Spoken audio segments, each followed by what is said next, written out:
disons, pour résumer, et après je vais essayer de détailler, c'était quand même une expérience.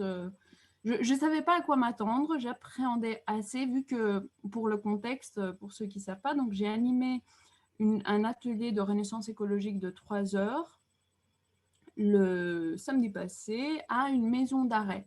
Donc, maison d'arrêt, c'est comme une prison, mais c'est pour les personnes qui sont soit en attente de jugement, soit qui ont des jugements inférieurs à 5 ans, 4 ou 5 ans. Donc voilà, on a un public très varié, ce qui fait que il faut prendre ça en compte pour l'animation de l'atelier, parce qu'évidemment, on ne peut pas dire aux personnes, mais qu'est-ce que vous allez faire d'ici 2 ans quand vous allez être dehors? Parce qu'il se peut qu'il y a des gens en attente de jugement pour des peines plus longues. Donc ça, c'était un élément à prendre en compte lorsque voilà, je préparais un peu l'atelier. Sinon, oui, c'était aussi une prison, donc une maison d'arrêt uniquement masculine, donc avec un public que de hommes. Là, j'avoue que j'avais quand même une petite appréhension, étant donné que ma binôme, c'était aussi une femme, et assez, voilà, novice aussi. Un autre élément de contexte, c'est que c'est un cycle d'ateliers de fresques qui a été donc proposé par un animateur de la fresque du climat qui a pris contact avec Queen, et donc c'est grâce à Queen que moi j'ai été mise dans la boucle. Donc c'est 4 sessions d'ateliers pour eux, et le premier a été celui de la renaissance écologique. Donc les personnes n'avaient pas encore fait la fresque du climat, de l'océan et de la biodiversité qui vont suivre. Donc, c'était aussi un public qui n'était pas encore nécessairement sensibilisé de manière voilà, plus détaillée aux enjeux environnementaux. Donc, ça, c'était aussi un autre paramètre à prendre en compte. Pour l'histoire, j'ai échangé avec Emma avant l'atelier. Elle m'a beaucoup encouragée en me disant qu'en fait, c'est aussi très bien de commencer par la Renaissance. Et voilà, je suis complètement d'accord a posteriori avec toi. Je te confirme que ça peut aussi très, très bien marcher comme ça.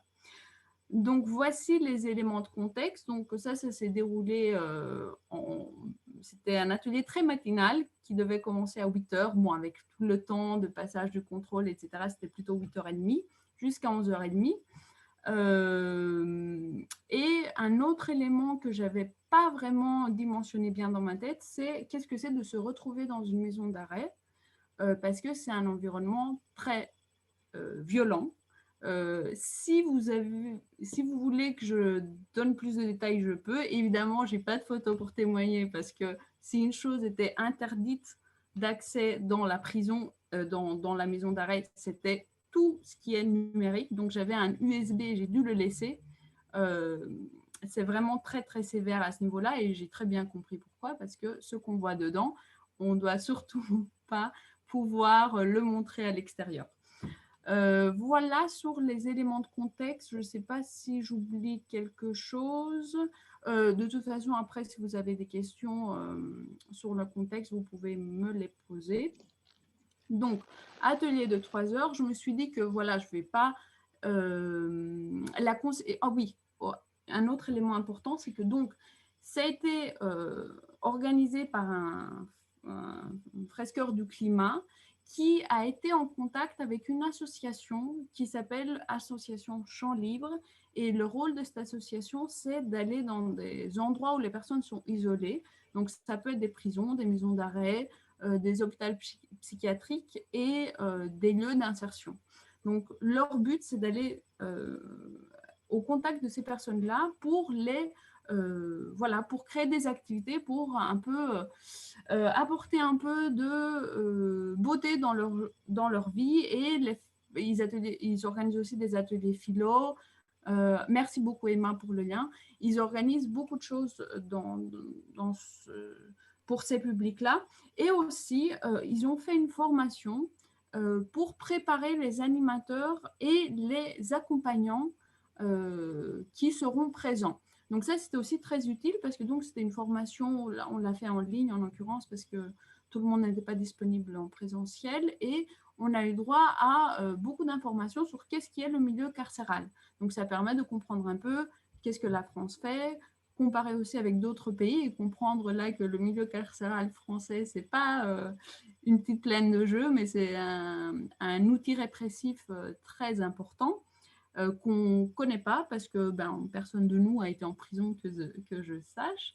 Donc ça, c'est aussi très important et ça permet aussi de mieux se préparer pour ce que quelqu'un va affronter par la suite. Voilà, donc association très sérieuse et très compétente, que j'ai beaucoup apprécié de les côtoyer. Voilà, et donc maintenant, on passe à la renaissance écologique. Donc ce que j'ai fait, c'était sur ces 3 heures-là. Ah oui, voilà pourquoi j'ai pensé, parce qu'il nous avait dit que n'adaptez pas vos contenus, traitez les gens comme une personne lambda. Voilà, ce n'est pas des gens qui sont plus débiles que d'autres, donc il n'y a aucun besoin d'adapter. Donc moi, ce que j'ai fait, c'est un peu l'atelier classique. Donc au début, on fait connaissance, donc tour de table et débat mouvant, parce que l'autre subtilité, c'est que ces personnes-là, elles sont isolées. Elles ne parlent pas entre elles, elles ne bougent pas beaucoup. Donc le but, c'était aussi, j'ai essayé d'adapter ces 3 heures pour faire en sorte que ces personnes interagissent au maximum et créer des espaces d'échange parce que c'est ce qu'elles avaient beaucoup besoin. Donc, débat mouvant, ça a super bien marché. Déjà, dès le début, dès que je commence à monter la salle, je demande un coup de main, tout le monde était disponible, on a assemblé les tables, c'était un petit moment voilà, de collaboration très…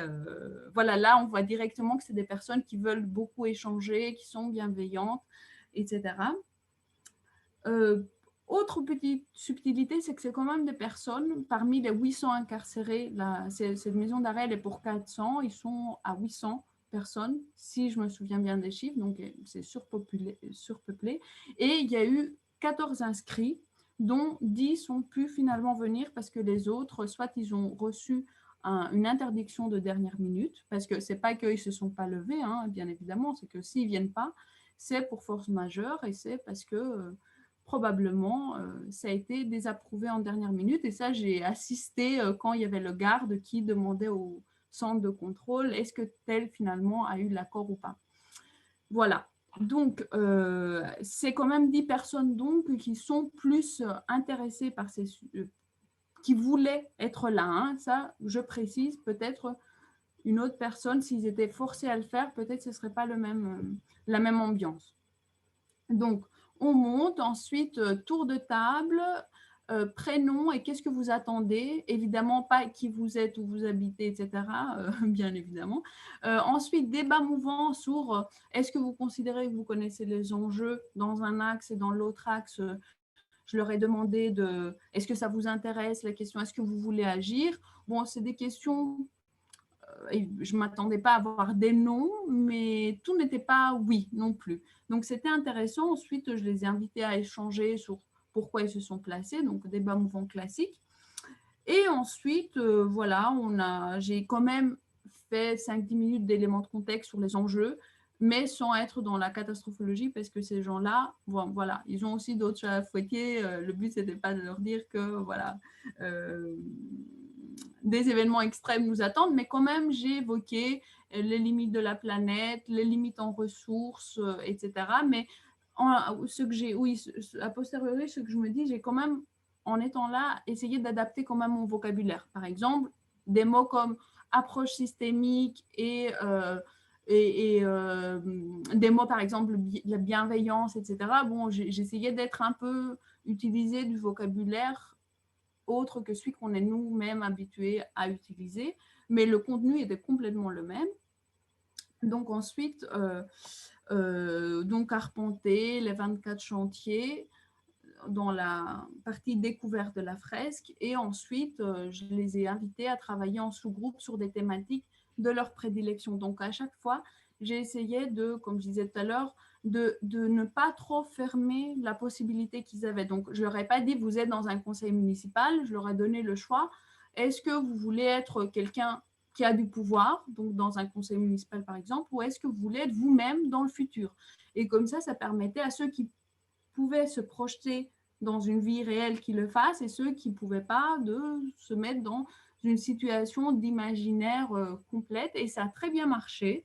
j'ai eu des choses différentes, donc des gens qui ont voulu être dans des instances de pouvoir, d'autres qui se disaient non, mais moi, c'est ce que je veux faire après.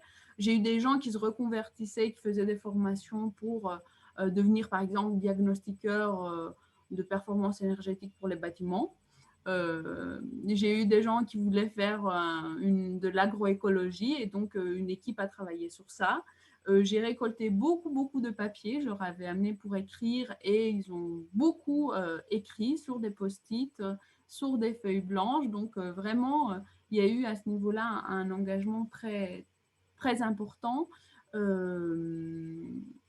Donc, en termes de conseils d'animation, dès lors qu'il y avait un besoin de quelqu'un de s'exprimer, je les laissais faire. Je n'étais pas avec la montre en train de après, ah ben tiens, on passe à l'autre étape. Ça nécessite, devant un public comme ça, d'être quand même un peu, de s'adapter au public. Après, très honnêtement, on est resté pile dans les temps, on a fait tout ce que j'avais prévu. Donc voilà, je vous donne ce conseil-là, mais les personnes, elles étaient en même temps très proactives et très attentives à ce que l'animateur disait. Évidemment, il fallait être très investi et voilà, qu'il n'y a pas trop de moments de flottement, que voilà, qu'ils soient entraînés dans ça. Après, je pense que c'est un peu comme tous les ateliers. Là, peut-être, il fallait un peu plus, étant donné que ces gens-là ont quand même d'autres choses très sérieuses dans la tête. Par exemple, j'ai eu un participant qui l'a dû quitter au bout d'une demi-heure parce que son avocat était là. Donc, vous voyez que c'est quand même un contexte très particulier qu'il faut accueillir et accepter. À la fin, j'ai fait le tour des émotions et depuis que je fais des ateliers, que ce soit la fresque du climat ou de la Renaissance, à chaque fois, à la fin, j'essaie de faire ça. Ça marche très rarement. Eh bien, avec eux, ça a marché. Vraiment, les gens, au début, ils parlaient plutôt de « Ah oui, le bâtiment, c'est important, etc. » J'insistais un peu les émotions et ils se laissaient faire. Donc, à la fin, c'était un tour des émotions. Peut-être c'était pas « je me sens heureux » ou « je me sens triste », mais c'était plutôt « oui, il y a de l'espoir ». Donc, moi, ça m'a beaucoup touchée. Et j'ai trouvé, en résumé, j'ai trouvé que la renaissance écologique, et c'est comme ça que je le voyais toujours, mais là, ça confirme mon impression, c'est que c'est particulièrement adapté pour les gens qui ont besoin d'espoir, parce qu'aujourd'hui, leur vie, elle est vraiment pas facile. Par exemple, quand on a parlé du chantier justice, c'est qu'il y a beaucoup de gens qui sont là et ça, oui, on a évité évidemment on n'a pas parlé de ce que chacun fait, pourquoi il est là, bien évidemment non, mais il y a eu quand même des petits sous-entendus comme quoi, oui, la justice est très important.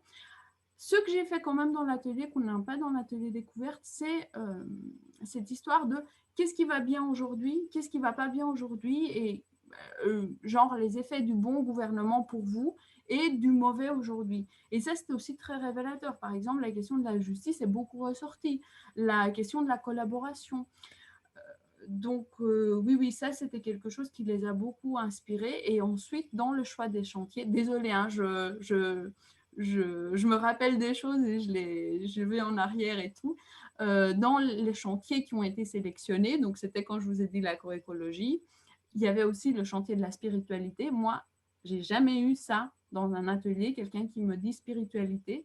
Et comme projet, il avait de faire parler les différentes cultures et les différentes religions et être dans l'inclusivité. Moi, j'ai jamais eu ça dans un atelier que j'anime. C'était plutôt énergie, voilà, stratégie et tout. Et là, c'était vraiment des personnes qui pensaient sur le fond. La collaboration, l'intergénérationnalité, c'est venu aussi beaucoup. Des personnes, ce que j'ai pas dit, c'était que elles étaient toutes soit issues du Maghreb, soit de l'Afrique subsaharienne. Ils parlaient tous français très bien. Mais voilà, c'était des cultures très diverses. J'ai eu quelqu'un qui était du Chili, quelqu'un qui était la Serbie, je pense. Donc, vous voyez, il y avait vraiment une diversité des cultures. Et par exemple, donc cette personne-là, qui aurait pu être mon petit frère, quelqu'un de très sympa, voilà, il a travaillé sur la spiritualité. Il disait que lui, s'il pouvait, il ferait donc, il sensibiliserait toutes les personnes à la diversité des cultures et des religions. Ça m'a beaucoup touchée. J'ai trouvé ça formidable. Et voilà, c'est vraiment donc un public qui arrive à aller sur des chantiers qui sont un peu moins, par exemple, le chantier famille, des personnes qui sont plus dans leur pays, qui sont plus leur famille, qui disent à quel point leur famille leur manque. Et donc, les notions de la collaboration, de la solidarité, c'est des choses qui sont très présentes dans les réflexions. Voilà, mais il y a eu aussi des projets concrets comme là, le personnage, la personne qui va devenir diagnostiqueur en faire des audits énergétiques, où il était à fond dans son projet, il attend d'avoir sa certification, et l'autre groupe qui a travaillé dans l'agroécologie, où là, c'était aussi du très concret, où il réfléchissait, comment il s'organise, etc. Donc voilà, public très, très divers, mais tout s'est très, très bien déroulé dans la bienveillance, dans... voilà, c'est que du positif. Et donc, moi-même, ce que je vais faire, c'est que je vais essayer de rester en contact avec cette association et continuer à faire des ateliers. Cette prison-là en question, elle est très loin. Et quand il y a des problèmes de transport, c'est galère. Donc, peut-être pas assez là, mais une prison plus proche, moi, vraiment, je voudrais continuer à travailler avec ce milieu-là parce que je pense que c'est le milieu qui a le plus besoin et aussi qui peut le plus apporter parce que c'est des gens qui n'ont pas peur de remettre en question des choses profondément et de mettre la main à la pâte et construire des lieux, se reconvertir. Et voilà, donc moi, vraiment, c'était un plaisir pour moi de faire cet atelier. Et il y a des questions, désolée. On les prendra après, t'inquiète pas. C'est bien qu'elles soient notées, comme ça on les prendra au fur et à mesure. Ok. Donc voilà, j'ai un peu tout dit. Je pense que j'ai arrivé à vous transmettre mon état d'esprit autour de cet atelier. Et voilà. Donc j'entends vos questions. Désolée, j'ai pris 5 minutes de plus. Mais non, mais c'était passionnant. Merci Sophia et Avec plaisir. bravo. Je vais passer au tour de questions et après je pense qu'on aura un tour de réaction tous parce que super touchant. Voilà. Et Queen s'est empressée de lever la main. Il y avait aussi des questions. Je vais regarder les questions dans la discussion. Et puis voilà, vous faites comme Queen, vous pouvez faire votre petite réaction, lever la main, hop. Moi, je transmets, je dispatche la parole. Donc voilà, si tu avais terminé, Sophia, Oui, oui, oui. eh bien, on peut passer au tour des questions. Et Queen, ben, c'est à toi.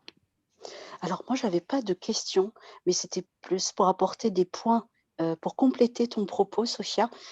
Quand j'ai été contactée, j'ai beaucoup discuté avec l'animateur Fresques du Climat, pour comprendre son projet. Je me suis documentée sur l'asso et pour tout dire, j'ai eu 2 personnes de la Renaissance écologique qui ont levé la main. Sophia en faisait partie, mais également une autre personne et en fait, moi, j'avais déjà eu l'occasion d'aller dans les maisons d'arrêt pendant mes études de droit. Donc je savais un petit peu à quoi m'attendre, même si ça remonte à une vingtaine d'années, mon souvenir. Mais voilà, on a passé 15 minutes, je crois, hein, 15-20 minutes d'entretien, Sophia. Je voulais vraiment discuter avec toi pour savoir un petit peu si tu savais dans quoi tu allais. Moi, j'avoue que j'étais pas dispo ce jour-là, sinon je l'aurais fait cet atelier. Mais voilà, je savais pourquoi j'acceptais, mais je voulais pas non plus envoyer quelqu'un au hasard. Et pourquoi j'ai fait le choix de toi, Sophia, mais que l'autre personne se rassure, elle n'est pas dans la réunion aujourd'hui. Mais s'il y a d'autres opportunités, je ferai appel à elle. Mais ce qui m'a beaucoup frappé dans ton profil, et quand je t'entends, je me dis, mais mon Dieu, tu étais vraiment la bonne personne, et j'espère que tu coacheras l'autre personne, c'est que moi, je t'avais déjà vu animer, je te connais, on se connaît, et je sais que il y a quelque chose chez toi, c'est que tu cherches, tu pèses tes mots. Alors, je ne sais pas si c'est parce que voilà, le français n'est pas ta langue maternelle, mais il y avait cette réflexion sur le choix du mot juste. Et je sais que voilà, c'est un public qui n'est pas toujours évident, donc chercher le mot juste rapidement, sans trébucher. Il y avait ton empathie aussi, cette capacité d'écoute que tu as, et puis la maîtrise de l'outil, la maîtrise de la Renaissance, parce que cette capacité de pouvoir se dire, tiens, je vais agencer l'atelier de telle ou telle partie pour pouvoir m'adapter. Voilà, tout le monde même moi, hein, je veux dire, je suis pas toujours, j'ai pas cette agilité. Je savais que toi, tu l'avais, Sophia. Donc, mais voilà, on avait parlé pour être sûr de savoir dans quoi s'engager. Et pour ceux qui seraient intéressés, alors l'animateur Fresque du climat, c'était une opération. Hein, il le fera certainement à d'autres. Mais pour ceux qui sont intéressés, l'association Champs Libre intervient dans plusieurs prisons de France. Mais en fait, ils interviennent beaucoup en Île-de-France. Pas trop. Et ils viennent de faire un partenariat avec la prison des Baumettes à Marseille. Donc, si on a des Marseillais, des Marseillaises parmi nous, il y a peut-être, si on continue notre partenariat avec l'ASSO, de pouvoir aller à la prison des Baumettes. Autre point aussi, c'est que les participants, ils ont fait l'objet aussi on va dire, j'aime pas le mot tri ou filtre, parce que c'est des mots très, très durs, mais les participants, leurs profils sont quand même choisis, pensés par l'ASSO. Bien sûr, on ne connaît pas leur casier judiciaire, mais on ne vous met pas en face d'un Guy Georges ou d'un Marc Dutroux. Hein. Donc voilà, pour ceux qui seraient intéressés par l'expérience, l'association veille aussi à ce que tout se passe très bien. Et donc, je suis ravie que ça a été le cas pour toi, Sophia, et je suis très émue par ton émotion. Merci. Merci, Queen. Queen.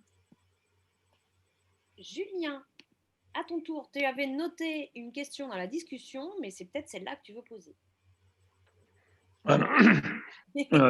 D'abord, j'ai pris une grande admiration pour une grande émotion aussi devant ce que tu nous as présenté, Sophia, merci. Et tu fais le lien avec plusieurs choses que j'avais vécues.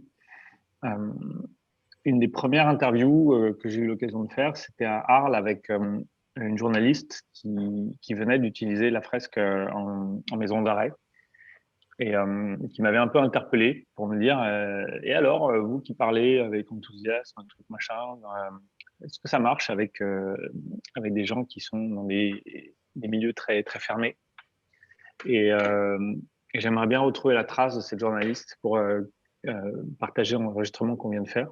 Parce que je pense que ce serait une contribution à la réinsertion. Ce qui m'a frappé dans ton récit, c'est la projection sur l'après et aussi de voir ce que finalement cette conversation a permis de révéler du bien, du beau, du bon dans ces personnes qui ont probablement justifié leur place en prison, mais malgré tout qui apparaissent à travers ton récit comme des humains qu'on a envie d'avoir avec nous dans la société, pas seulement croupir en prison. Je pense que c'est important, cette perspective de pouvoir dessiner aussi pour nous un désir que ces gens sortent de la prison. Pas que nous, qui sommes à l'extérieur, on désire qu'ils y restent et que ce soit leur punition éternelle. Je pense que ça peut être important aussi pour nous de sentir que c'est à nous de les réaccueillir dans la société, les gens, les détenus. Et ce que tu traduis, pour moi, est une piste forte là-dessus. Je suis complètement d'accord. Et le deuxième lien qui me vient à l'esprit, c'est une session de formation que j'ai eue auprès du cadre de la fonction publique, notamment du ministère de la Justice. Et c'était une intervention devant une trentaine de personnes en atelier avec différentes disciplines représentées, dont une directrice de prison. Et là encore, j'aimerais bien retrouver ses coordonnées parce que j'ai été très touché par ce qu'elle m'avait dit à la fin de l'atelier, où elle m'avait dit qu'en tant que directrice de prison, elle avait la pression à la maison de ses filles qui lui disaient « Mais maman, qu'est-ce que tu vas faire pour la transition dans ton métier ?» et elle ne voyait pas. Et elle m'a dit qu'elle avait été vraiment stimulée et qu'elle avait identifié une foule de chantiers qu'elle pouvait entreprendre à l'issue de notre atelier. Et je pense que ce serait intéressant de pas seulement penser prison ou maison d'arrêt via la relation avec les détenus, mais aussi via l'administration pénitentiaire, en disant qu'est-ce qu'on peut aider à faire aussi avec l'administration pénitentiaire. J'ai un ami qui m'a parlé de chantiers de solarisation de surface de type No Man's Land et de déploiement en fait d'ateliers de formation et finalement de résolution de problèmes. Il y a des pépinières, il y a il y a plein de chantiers en fait qui sont déjà représentés dans la fresque qui peuvent être mis en œuvre à l'intérieur des périmètres. Pardon, je suis un peu long. une dernière question sur la façon dont peut-être aussi on peut donner à voir ce que les détenus dessinent ou expriment sur la fresque. Est-ce que c'est des choses qui peuvent sortir de la prison, ou même si ça ne sort pas de la prison, est-ce qu'il serait pertinent d'avoir un nombre de tirages individuels pour les détenus, pour qu'ils aient aussi un compagnon d'imaginaire dans leur cellule, et que ça puisse être une incitation à continuer l'expérience, pas simplement le temps de l'atelier, mais aussi peut-être aussi avoir un outil de médiation avec d'autres détenus.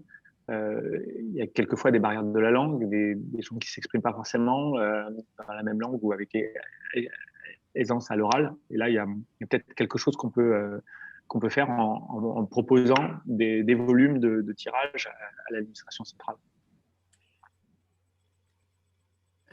Ouais, J'ai dit. Ok. Oui, ça pourrait être intéressant. Moi, j'ai des doutes. Si tu veux, on peut en discuter, parce que quand tu vois la situation là-dedans,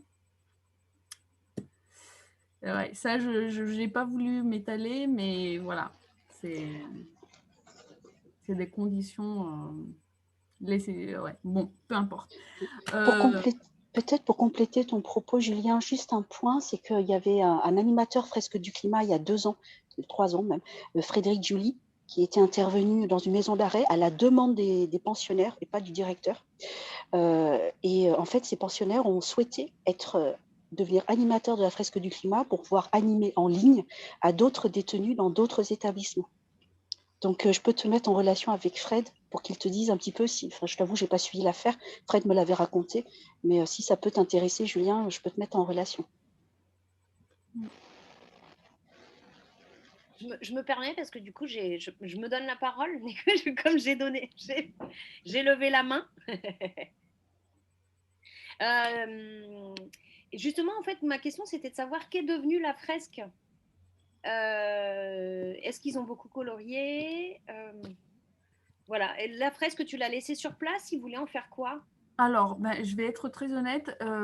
Ils ont collé des post-it. Ils n'ont pas colorié la fresque parce que je ne pense pas qu'ils auraient pu la garder. La question, c'est pas posée. Donc, moi, je suis partie du principe que j'allais la récupérer. Donc, je les ai invités à écrire mettre sur des post-it et les mettre sur la fresque. Après, ce qui s'est passé très concrètement, c'est qu'à un moment, il y a le garde qui est venu, il nous a dit, vous videz la salle, et j'ai emballé tout de manière un peu rapide dans mes fardes et tout. J'ai même pas pensé dans le temps là, à la fin, de leur dire, gardez si vous voulez ce que vous avez écrit, comme ça va vous inspirer par la suite. J'avoue que c'était tellement rapide que je suis juste, j'ai emballé, et voilà.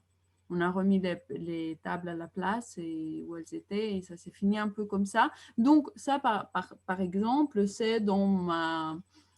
comment dire, j'ai au fond de ma tête que la prochaine fois, je vais devoir peut-être prévoir... voilà, me dire que quand ça termine, quand je sais qu'à 30, il y a le gars qui va venir, il faut à 25 avoir déjà anticipé, non pas juste terminer le tour de table, mais qui prend quoi. Et j'ai quand même eu le temps de leur proposer le moment venu, je n'ai pas précisé quand et comment, mais s'ils s'intéressent, de se renseigner sur la Renaissance et pourquoi pas devenir animateur. J'aurais parlé de l'adhésion solidaire, je pense pour eux, ça aurait pu marcher. Et bon, ils avaient l'air de me dire, OK, on verra. Voilà. Après, il y a aussi l'enjeu qu'on ne peut pas laisser des coordonnées, on ne peut pas prendre des coordonnées. Donc, voilà, il n'y avait pas question, mis à part leur dire, voilà, notez dans vos têtes, c'est la Renaissance écologique, renseignez-vous. Il y a, voilà, je n'ai pas pu prendre des mails pour envoyer par la suite. Voilà. Mais ça, je le savais, mais c'est juste que j'ai peut-être un peu sous-estimé qu'il y aurait une fin très voilà, à l'heure, quoi. Il y a Queen qui te demande L'âge. la tranche d'âge. Alors, je dirais que c'est difficile à dire. Il y avait de 20, je dirais, jusqu'à 50. Ok. Est-ce que vous avez des questions pour Sophia encore? Il nous reste 7 minutes. On pourrait peut-être faire un petit tour de réaction aussi. Et puis j'en profite aussi pour dire qu'il reste 7 minutes. On aura peut-être du mal à parler de ce dont je vous avais parlé au début là sur les ressources qu'on va mettre à jour. Mais voilà, donc commençons à faire un petit tour de réaction. Moi, j'ai envie de commencer. La fille. Et après, je donne la parole. En fait, c'est bravo, Sophia, c'est vraiment formidable tout ce que tu as fait. Enfin, ton récit était trop beau. Comme Queen disait, ben voilà, je pense que tu étais vraiment la bonne personne pour aller à cet atelier. Et puis c'est vrai que moi, depuis le début, je sais que tu aimes bien aller sur des terrains un peu, voilà, chercher des gens pas engagés, parler de causes qui te sont chères et tout. Et voilà, ça c'est vraiment un aspect de ta personnalité qui fait que tu es une grande amie. Je crois que c'est l'heure heureuse avec le plus d'émotions qu'on n'aura jamais vécu. Moi, j'avoue que des fois, la larme à l'œil quand même. Mais merci beaucoup pour ce moment. Et en fait, je voulais aussi dire que moi, j'ai eu l'occasion la semaine dernière d'être sur le Trocadéro pour parler d'un autre sujet qui était éradiquer la misère. Et que sur le Trocadéro, il y avait beaucoup de touristes. Donc voilà, bon, à part me dire oui, non merci, je colorie pas, prenez-moi en photo avec la Tour Eiffel, j'ai essayé d'attraper des policiers parce qu'il y avait beaucoup de policiers. Et bah voilà, je dis venez colorier un monde durable dans lequel vous êtes. Non, venez colorier un monde dans lequel vous êtes protégé des malheurs. Et bon, il y a quelques-uns qui se sont arrêtés pour regarder, mais ils étaient dans le cadre de leur fonction et je pense qu'ils sont très sérieux, etc. Ils montrent l'exemple en tant que gardien de la paix et tout. Mais il y en a quand même un qui m'a dit oui, enfin, ce monde-là n'arrivera jamais. Ah, je fais parce que du coup, même vous n'êtes pas capable de nous dire qu'un jour on sera protégé des malheurs. Et il dit oh oui, bah, ce ne sera pas de notre faute. Hein. Voilà. Donc c'était tout. Donc c'était voilà. Et puis ses collègues qui étaient derrière qui disaient oh, oh, oh, oh, oh. Et donc bah voilà. Du coup et c'est vrai que quand tu parles du gardien qui vient vite, alors ok, on a affaire à des détenus. Hein, à un moment, enfin voilà. Mais il y a petites bêtises et grosses bêtises, si je peux dire comme ça. Et voilà. Mais c'est vrai que là cette attitude, enfin cette réponse que ce gardien de la paix a eu à dire. Ce monde-là n'arrivera jamais et de toute façon, ce ne sera pas de ma faute à moi. Ce sera de la faute de ceux qui enfin voilà, qui sont les délinquants en fait. Après, si je peux dire juste une chose qui m'a beaucoup interpellée sur ça, que en fait, ce qui séparait les gardes des prisonniers, c'était une ligne très très fine. Hein. Je pense qu'ils venaient exactement du même milieu, des mêmes origines et du même milieu social. D'accord. En tout cas, ceux que j'ai eus, moi, en animation. Hein. Je ne parle pas du reste des prisonniers. Comme Queen a dit, il y a quand même une sélection, probablement. Mais voilà, la ligne, elle était très, très fine. Sauf que un a le pouvoir, l'autre ne l'a pas. Merci. Au tour de réaction, est-ce que Aurore. Oui, bon, Sophia, bah, en fait, je regrette parce que je n'ai pas eu l'occasion de t'interviewer auparavant. Et là, je te remercie en fait pour cette présentation. Oh, pardon. C'est la sécheresse. En fait, ça, tu viens de répondre à une question que j'ai mise en mémoire, où j'étais en train de m'interroger cette semaine sur la question de savoir si on pouvait faire un atelier vraiment grand public. Alors, je sais qu'Anise le fait avec brio et qu'elle a fait des choses super. Elle a emmené des gens à faire des récits, notamment prospectifs, des réflexions sur le futur. Et là, je suis contente de voir en fait que ça peut marcher dans ce contexte-là. Parce que je suis restée dans cette partie-là du mémoire sur un point d'interrogation en disant bah, je ne sais pas, parce que c'est toujours de l'entre-soi en fait, dans les ateliers de découverte et dans ce qu'on voit. Et là, donc, je suis contente de voir que ça peut marcher sur ce type de public. Par contre, du coup, tu as l'air d'avoir une facilitation, une animation qui est quand même très fine, qui est quand même très où tu as beaucoup travaillé sur les émotions, sur la bienveillance, sur le thème de confiance, la construction, et ça, c'est assez passionnant. Donc, je vais peut-être orienter du coup cette partie-là en pensant plus à cet aspect-là. Donc, merci pour ton témoignage. Anne-Lise. Ouais, je voulais rebondir aussi. Moi, je trouve pareil, hein, merci beaucoup pour ton témoignage. Je trouve ça intéressant parce que c'est vrai que je m'interroge moi, beaucoup sur la façon justement de s'adresser à des gens qui sont en général enfermés, quoi. Et donc, il y a l'enfermement de prison physique, mais tu as aussi plein de gens qui sont aussi enfermés dans leur monde. Et je pense justement à pas mal de gens que j'essaie de toucher, plus ce qu'on appelle les invisibles et des personnes qui, a priori, voilà, qu'on touche pas à première vue, qui ne font pas partie de nos premiers, deuxième, troisième cercles, quoi.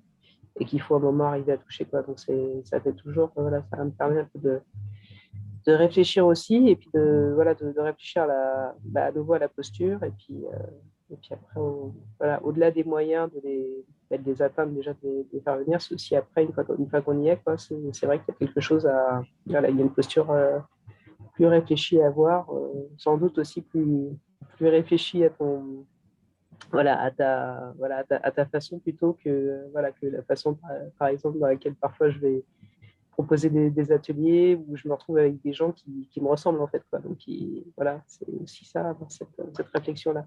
Ça m'y fait penser parce qu'on pensait à une trame, on parlait de trame tout à l'heure avec Eva ce midi, et du coup voilà, sur la façon dont on présente les choses, voilà, ça peut pas être la même. Même si on présente la même chose, même si on produit un peu la même sorte de livrable, la façon d'y arriver, voilà, ça devra être différente. Merci. Qui aurait envie de réagir, dire un petit mot à Sophia? Sinon, juste pour dire, vous avez mon contact, envoyez-moi un petit message, et si vous voulez creuser davantage, moi je vous en parlerai volontiers, rentrer encore plus dans les détails avec plaisir. Donc voilà, parce que là l'heure est passée, donc voilà, je me porte disponible au besoin. Parfait, merci Sophia. Il est 19h30. Est-ce que